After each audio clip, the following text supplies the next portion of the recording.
Bueno, Ana, yo hacía Bien, una introducción en el tema de hoy que estaba relacionado pues con lo que implica las consecuencias de estar deprimido. Y yo quisiera, para empezar esta conversación, que nos dieras de pronto un speech importante de lo que significa, de cómo llegamos los seres humanos a un estado tal de ujú. depresión que algunos toman la terrible decisión de quitarse la vida. Sí, fíjate, Sergio, que es un tema que en algunos casos puede ser visto como tabú y después con calma podemos explicar incluso por qué. Porque hay incluso a nivel mundial una serie de investigaciones que reafirman que cuando se habla mucho del tema, se incita al suicidio. Y esa es la razón por la cual en los medios de comunicación, etcétera, hay una especie de, como especie de tabú, pero no es tabú realmente, es simplemente no se habla del tema porque eso incita el suicidio y hay investigaciones que así lo reafirman. Sin embargo, hay otras teorías y hay otros planteamientos dentro del campo de la psicología que dicen que necesitamos prevenir y necesitamos hablar del tema. Y que el hecho de hablar no significa que vas a incitar, sino todo lo contrario, puedes buscar todo lo que implica la prevención del suicidio. Y en la prevención tiene que ver la familia, juega un rol fundamental en este proceso. Si quieres, hoy podemos incluso hablar de qué significa la depresión y sobre todo por qué si se quiere, molestia de hablar del tema, pero Yo te voy básicamente a, tiene que ver con... sí, no, yo incluso Ajá, cuéntame. te voy a hacer un comentario al respecto. Nosotros como Uh periodistas normalmente eh, sí no -huh, censuramos al respecto, en el sentido de que uh -huh. evitamos dar a conocer informaciones relacionadas con esto o publicar videos porque son, bueno, primero son muy fuertes, ¿no? Eh, porque, Eso se entiende. y Eso se claro, entiende en el tema de los videos por respeto a la víctima. con respecto a la víctima y a los Un familiares de tema la víctima, ético. sí. Pero también Estamos porque de acuerdo. efectivamente hay esa presunción de que esto puede incitar a otros a tomar esa decisión. Sí, lo que pasa es que no es una presunción. Está avalado científicamente, hay estudios que así lo refieren. Okay. Te hablo, por ejemplo, del Metro de Caracas, en su momento de apogeo. Tenía una compañera que estudiaba conmigo psicología y estaban justamente trabajando en el Departamento de Recursos Humanos del Metro. Y fue tema de conversación dentro del aula. No pueden ellos publicar las estadísticas. En el metro de Caracas se suicidaba en ese momento, estamos hablando de hace 20 y pico de años, una persona promedio diaria. Esa información no salía a la luz pública, porque si salía a la luz pública se incitaba al suicidio y aumentaba la tasa. O sea, hay una realidad cuantificable estadísticamente que te refiere que no debes dar ni siquiera la noticia. O sea, es alarmante, ¿no? Sin embargo, ¿qué sí podemos hacer? Podemos explicar lo que significa la depresión, podemos concientizar que la depresión es una enfermedad, porque tendemos, de hecho hoy en mi cuenta de Instagram yo coloqué tres o cuatro, acabo de colocar tres o cuatro posts, que habla justamente de esa sensibilización en torno a lo que significa la depresión, porque subvaloramos la depresión y generalmente incluso le decimos al otro que es mentira, que tú no te sientes mal, lávate la cara, nosotros los venezolanos, sacúdete, espabilate, oye una buena música, somos muy hacia la alegría. Claro. Entonces no aceptamos la tristeza como un sentimiento válido, genuino en el ser humano. Uh -huh. Y nosotros, es natural sentirnos tristes, es natural tener en algunos momentos de nuestra vida, incluso se habla estadísticamente que todos los seres humanos en algún momento de nuestra vida vamos a tener un momento de depresión, un momento de tristeza profunda. Fíjate tú Y es algo, importante aceptarlo, aceptarlo exactamente, a eso iba. aceptarlo. Y ahí está el trabajo tal vez a nivel pedagógico, a nivel de concientizar a la población, de visibilizar la tristeza como una de las emociones válidas, como la emoción tan válida como puede ser la alegría, la euforia, el estar pujante. Es tan válida la tristeza como la alegría. Mira, Y nosotros quiero, como madres, y uh ahí, -huh. y ahí hablo también de la familia, nosotros como padres, muchas veces incluso estigmatizamos y decimos que no a la tristeza y la tristeza forma parte de la expresión emocional del ser humano. Cierto, ¿Ok? cierto. Entonces, ahí entra el proceso de casa. Fíjate. Leyendo algunos de los comentarios, discúlpame Ana, leyendo Sí, algunos de los comentarios, veo sí. aquí una persona Ujú, depresiva, dice que puede ser una persona que no tiene nada que hacer, porque ujú. comenta esta persona, y es válido, por supuesto, hay que respetar los comentarios de los demás, porque el que tiene que hacer no piensa en eso, en tomar esa decisión. ¿Qué piensas al respecto? No, ahí yo le pediría a esa persona que tuviese más empatía Ujú, con ese otro. ujú, Fíjate, hay un post que yo coloqué hoy, ok, puedes incluso revisar mi cuenta de Instagram, donde habla de que la persona que está en un proceso de depresión severa tiene doble sufrimiento. El sufrimiento que implica la propia enfermedad, porque es un gran sufrimiento, y luego el sufrimiento que tiene que ver con la parte social, por la no aceptación de su condición. Y entonces es un doble sufrimiento porque esa persona quiere estar bien, pero no tiene cómo estar bien. Por eso es tan importante el tratamiento psicofarmacológico con un especialista. Fíjate, yo soy psicóloga, mi materia prima es el lenguaje, lo que la gente habla. Y de esa manera, a través del lenguaje, yo puedo conectar con pensamiento y puedo conectar con la psique. Pero el psiquiatra, la materia prima del psiquiatra es la farmacología. Y cuando hablamos de una depresión severa, el sujeto perdió todas las posibilidades de poderle hacer frente a la depresión y es obligatoria la medicación. De hecho, incluso yo como psicóloga no puedo trabajar con una persona con depresión severa, ya. porque lo primero que te dice esa persona, y ha sido muy interesante la clínica, ¿no? Lo primero que te dice, y no una persona, varias personas que han estado en consulta, es usted no puede conmigo. Ese es el término general. Me dice, usted no puede con mi tristeza, Wow, qué usted no fuerte. puede con esto que yo siento. Y efectivamente no puedo. ¿Pero por qué? Porque yo necesito que esa persona primero químicamente esté estable y después que yo puedo en consulta trabajar sus pensamientos. Porque es bien importante eso entender, ¿no? Fíjate, a mí me gusta la parte pedagógica porque mi primera carrera es educación y nunca dejaré de ser educadora. Esa es mi esencia, la Claro, educación. Y yo tengo aquí un resorte, ok, pero no es un resorte en forma de espiral para entender un poco el tema de la depresión. Entonces, fíjate, cuando yo caigo en una depresión profunda, yo necesito obligatoriamente, para poder salir adelante, de la química. Pero muchas veces puedo tener una depresión, pero una depresión lo que nosotros llamamos leve o moderada, en donde ahí el psicólogo sí puede trabajar. Ahí sí funciona la terapia. Pero cuando ya la depresión es muy severa, obligatoriamente la terapia tiene que acompañarse con el tratamiento de un psiquiatra, de un especialista. Entonces, esa persona que escribe, que dice, es que no tiene nada que hacer, hay que tener cuidado, claro, claro. porque cuando ya la química corporal está alterada, esa persona tiene lo que llamamos nosotros visión de túnel. Y te planteo, cuando tú estás en tu carro transitando por un túnel, lo único que tú ves es una luz al final. El deprimido, el que está en una depresión profunda, tiene generalmente esa visión de túnel, no tiene la posibilidad de ver todas las alternativas que la vida trae, que cualquier persona sana son capaces de decirme plan A, plan B, plan C, plan Z. Una persona sana es capaz de ver las alternativas.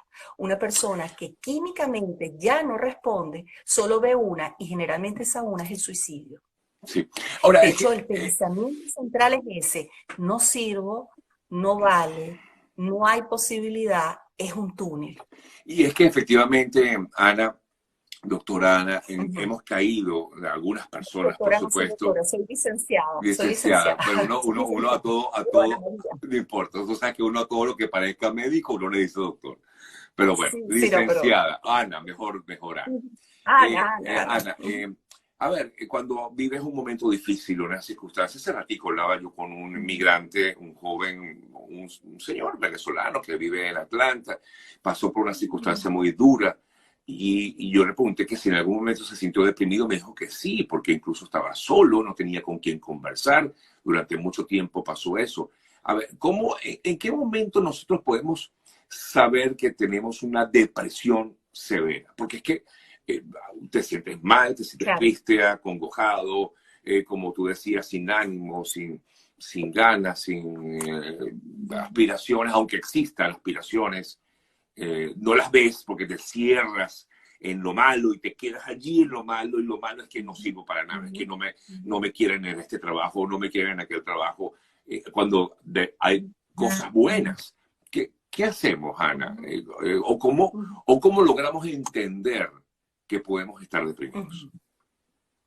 Fíjate, lo primero que tenemos que hacer es revisar qué estoy pensando. Es como si se quiere, paso para poder identificar si tengo o no tengo una depresión. Entonces, lo primero es qué está pasando por mi cabeza, qué cosas estoy maquinando. Sí.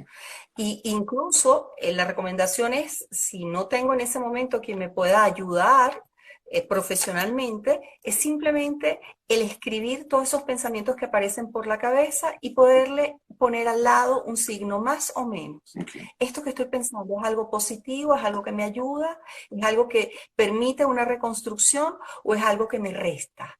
Estoy pensando en una suma o estoy pensando en una sustracción, en una resta, en una división.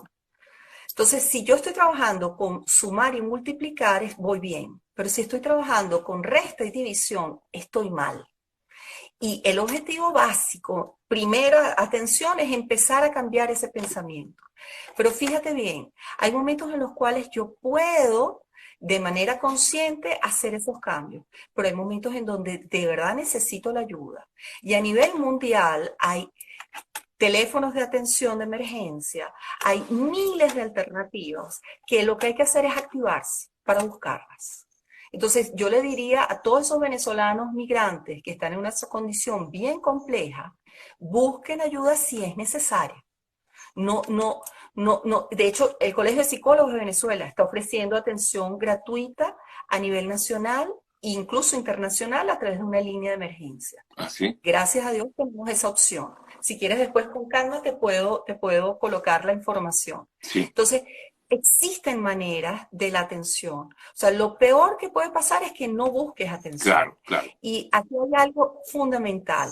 Generalmente la persona que está en una depresión severa ya no tiene las fuerzas para buscar la atención. Quien busca la atención son los familiares, son sus amigos, son los conocidos.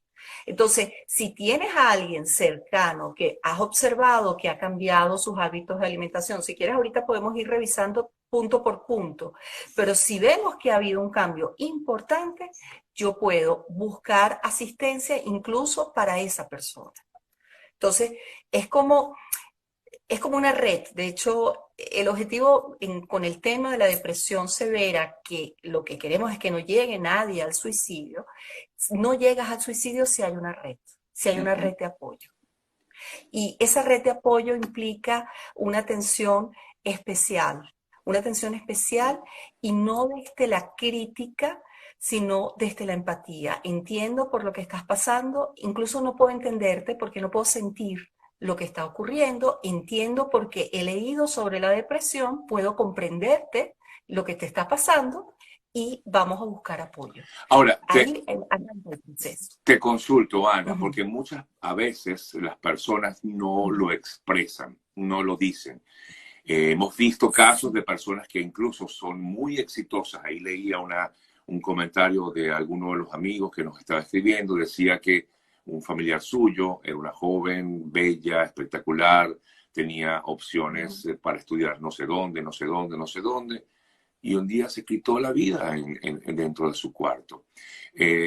Por ejemplo, uno de los casos más emblemáticos, el caso de Robin Williams, el reconocido actor. Que nos afectó a todos. A todos nos afectó, porque es un reconocido actor cómico que hacía reír a los demás.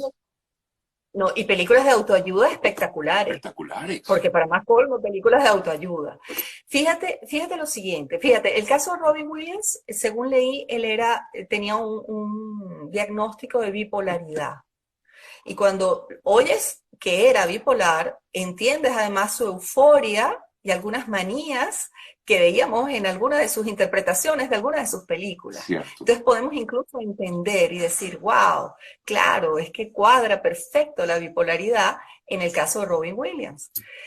Sin embargo, fíjate, el tema es un tema de andamiaje familiar y de apoyo. Y cuando yo te digo de apoyo, me refiero a la gente que está más cerca de ti.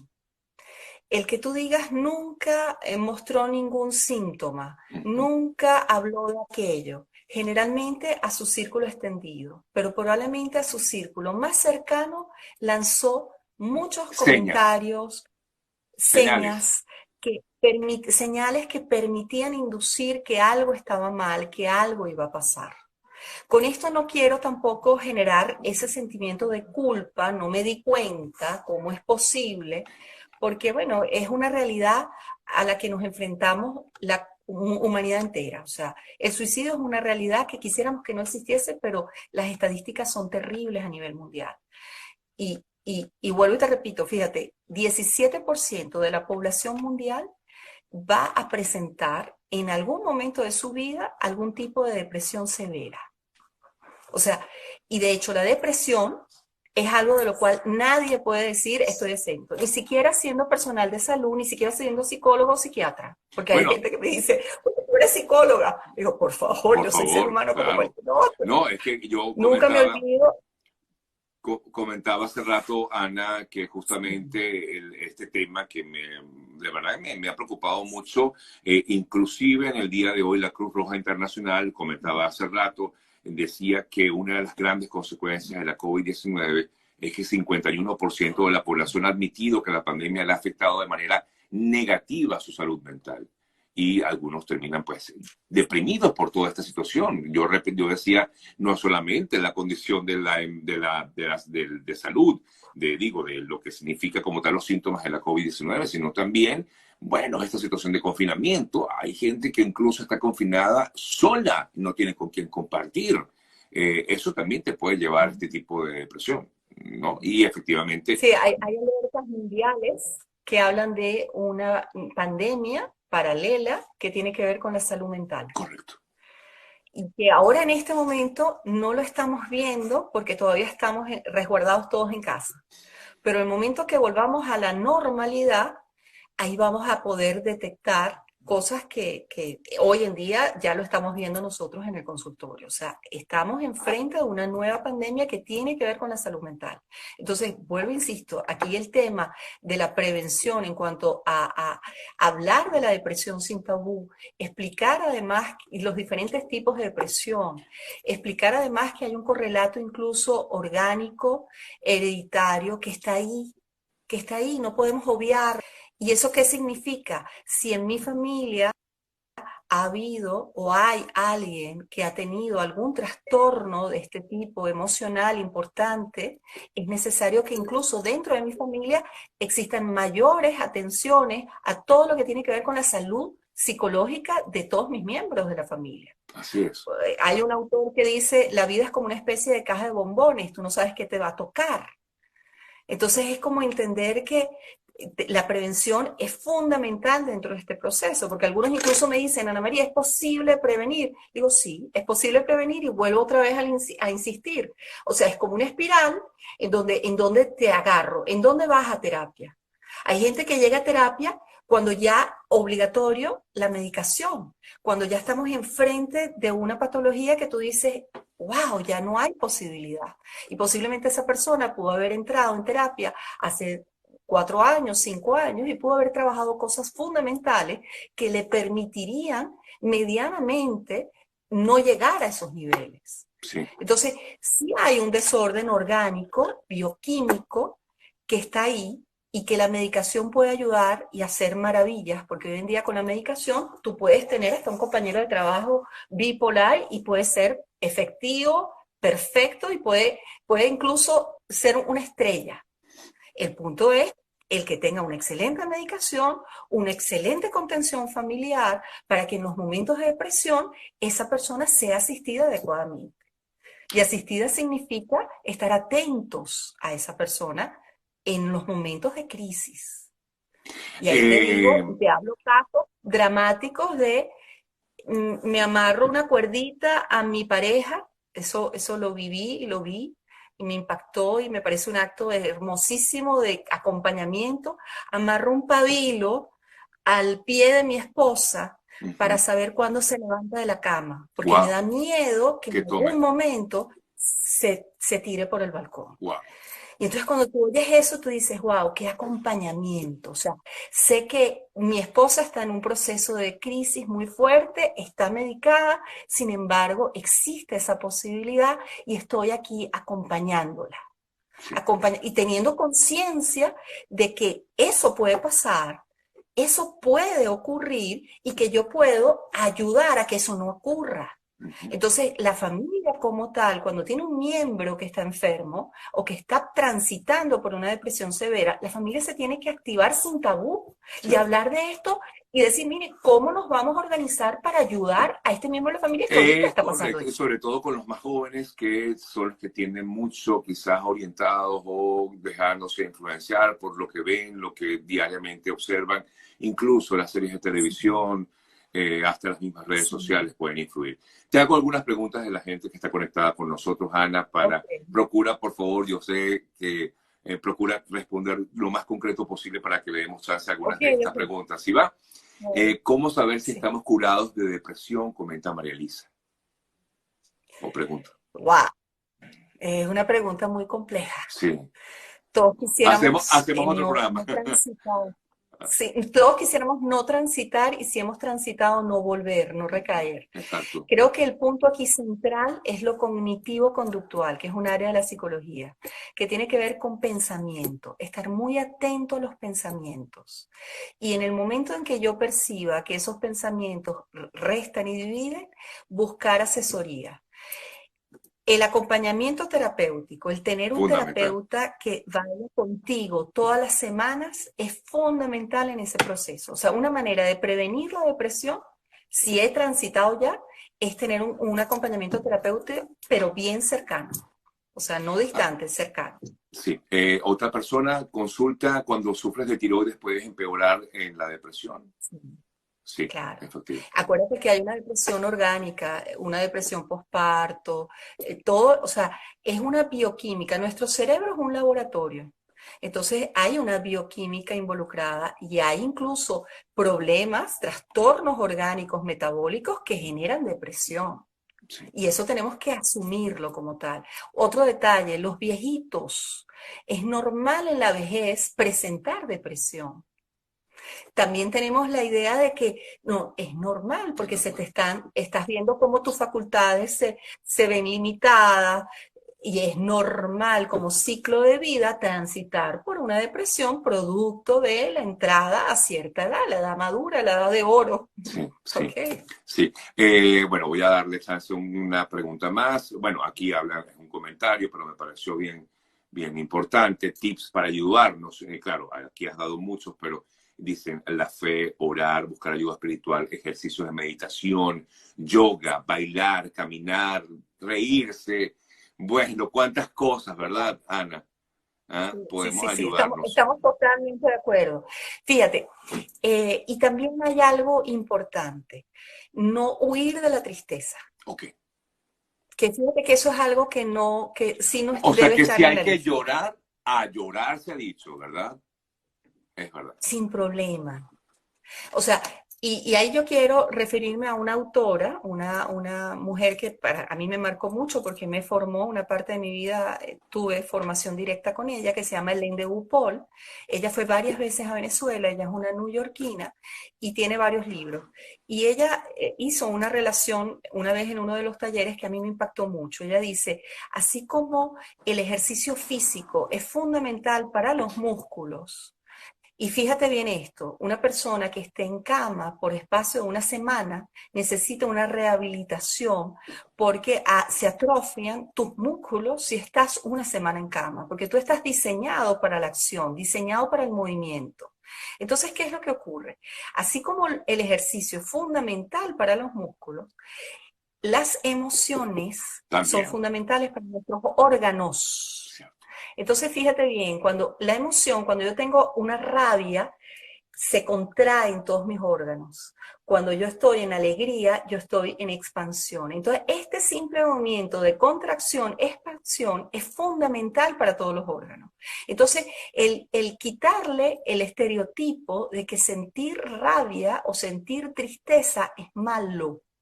Tanto la rabia como la tristeza es una emoción tan válida como la alegría, como la emoción, como el amor. Entonces, uno de los puntos centrales de lo que significa la salud emocional es aceptar todo el rango de emociones. E incluso develar, y ahí es la parte importante que nos hace humanos, es qué me está diciendo esta emoción. Si tengo rabia, ¿qué me dice esta rabia? Sí. ¿Tengo rabia qué? Y ahí viene lo que llaman la inteligencia emocional, lo que se ha dado por llamar inteligencia emocional. Entonces, uno de los trabajos centrales con la depresión es que haya un diálogo permanente contigo mismo y si puedes tener a alguien cercano, si no tienes un terapeuta, tener a alguien cercano con quien hablar. Sí. Es fundamental tener a alguien con quien hablar de tu intimidad, de tu vida personal, íntima, ese Sí. yo con yo. Okay. Bueno, Ana, agradecido, debo concluir, por supuesto, ten por seguro que te voy a volver a invitar porque quedaron muchas preguntas al aire y hay también muchos temas que hablar con Ana María Schluo. Preguntan muchos cómo contactarte, ella está en Chile, no sé si estás dando algún No en tipo Chile, de... no, en Argentina, Perdón, Mendoza, muy cerca de Chile. Perdóname, En perdóname, Mendoza, Mendoza. en Argentina. Con ricos vinos, con ricos vinos. Qué rico. Ella está en @lapsicóloga.ana, @lapsicóloga.ana. Por allí le pueden escribir a su mensaje directo y no sé si quieres dar algún número telefónico o prefieres que te escriban por allí por Instagram. Ahí está mi WhatsApp directo, que en las redes está, de todas maneras lo puedo dar, 04 249 261 560 5053. Bueno, Entonces, a través de WhatsApp directamente puedo atender y con todo gusto, con todo placer. Tengo venezolanos por todas partes del mundo, sí. porque estamos en todas partes del mundo. Así es, así es. Gracias, Ana. Un beso grande. Un abrazo grande, Sergio, y qué bueno que te animes a todo este tema de lo que significa la concientización. Porque hay que ayudar. Y Hay que todo lo que ayudar. podamos hacer. Sí, todo lo que podamos hacer es poco y necesitamos formarnos mucho en el tema de la depresión. Así Un es. abrazo grande, gracias, Sergio. Gracias, Ana. Ya lo saben, @lapsicóloga.ana, por allí la pueden seguir.